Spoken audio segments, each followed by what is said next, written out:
Henshaws, daily living, supporting people with sight loss and a range of other disabilities to go beyond expectations. Welcome to Henshaws Tips, Tricks and Tech. Today we're in Liverpool and we're talking about white canes, and Simon is our rehab officer and he's got a visual impairment, so he's first going to introduce us to his visual impairment.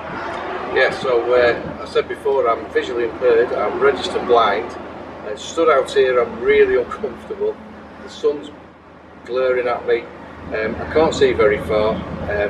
I can see you wearing a purpley coloured shirt. Pink as well. I have an excuse for this, but yeah, when it gets to this sort of situation, I tend to either have a guide or a cane. Okay. I don't like standing in free space, even I'm looking for a wall to get over. Yeah. So what canes have you got for us today? So the first one that we've looked at before, we've named them. This is a symbol cane. Okay. So perhaps if I'd got a little bit more residual vision, maybe got macular degeneration or something like that, I might have a symbol cane. And I would probably want to be holding it diagonally across the front of me as a wall, just to let people know I can't see very well. Yep. Some people like to hold them down by the side. Yeah. It's not as visible. It's not as visible. Get them out there, let people see them, and let people actually know. And sometimes you describe it as you're holding it like a chopstick or a pencil. Okay. And it's really to give people an indication that you've got a visual impairment. I can guarantee if you get on a bus with this and say, "What number is this, mate?" he will say, "It's the 47. If you get on a bus without this, he will go, "It's on the front, mate." Yeah. That's what this is all about, letting people know. Absolutely. Okay. So that's a simple cane. Nice and easy, nice and easy. If you're not sure about using one, try using it folded up first. Okay. Take it out, get used to it. So that's a simple cane. So in my back pocket, I've now got a guide cane. So this is a little bit of more of a mobility device. Okay. A bit stronger. Longer. Definitely.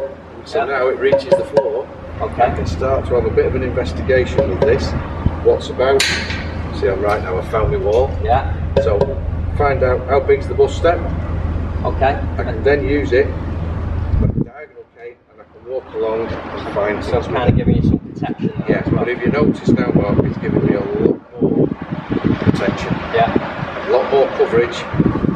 But I can sort of like walk along and investigate with this now. And they come in different sizes, yeah? Yeah, this is measured, so we want to be quite long, these. The symbol canes are made short so people don't start using them like one of these. Yeah. This is what we want to do with this. So we hold it slightly different, almost like we've lost most of our motorbikes. Yeah. We've got hold of the handlebars. Okay. So we walk along. Right. That's great. So that's that one. But I'll swap you. You've got my cane in your back pocket. I've got your cane in my back pocket. Right, so this is long cane, this is what I would tend to use. Long cane. A lot longer. A lot longer. Measured for me and added a couple of inches on because I walk fast. Right, okay. Goes out in front of you, and this is the one you see people going from side to side with. Yeah. But this then can be used for going up and downstairs, finding things under cupboards you've lost.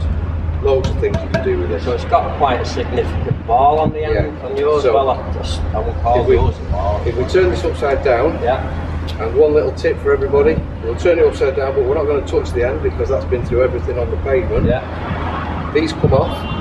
I tend to have a solid tip on mine. Okay. Some people you'll see have a little roller, and you'll see some people who've got like a really big, almost like a cricket ball size thing on the end. A lot of that is to do with when it's on the ground, I tap. Right. Some people roll. Okay. And if you've got really bad pavements, this gets snagged. Right. So you can get about. So that's a long cane. Okay. Interesting little fact about these. We were saying about the invention of canes. I once interviewed a guy for a thing I was doing at university, and he said the best invention he thought was the aluminium cane because it folded up and it was lightweight. Yeah.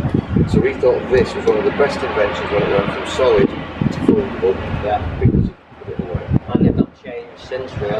You can get all sorts. You can get different colours. Yeah. You can get graphite. You can get aluminium.